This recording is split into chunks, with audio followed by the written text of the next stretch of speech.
right, guys, we're going to look at number 124, high winds ahead.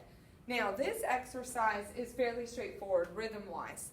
You've got 1, 2, 3, 1, 1, 2, 3, 1, 1, 2, 3, 1, 1, 2, 3, 1. And this is ti-ta-ta. The tricky thing is in the clarinet part, and I don't have a clarinet book by itself to use for these pictures.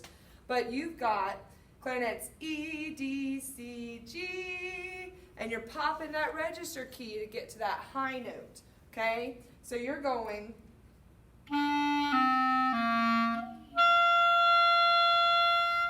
preferably with the ret reed so that it does not squeak.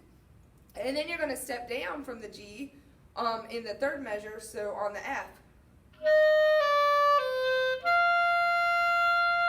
Back to that G. And you do that again.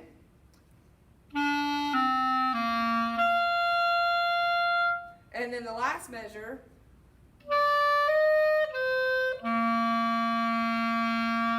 Down to the C. Be really careful when you're going from the D to the C.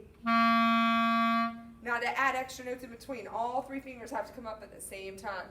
Now, in the lower part, so the trumpet line and the rest of the line, the notes are a little bit lower.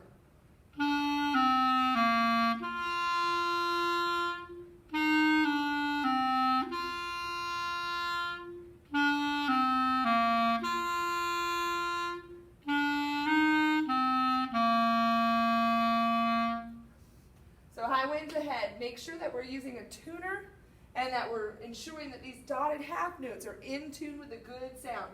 Big open throats, brass players, clarinets, keep your tongue high. Don't be afraid of playing the wrong notes. And flute players, don't overblow that F or it's going to go really high and shrill.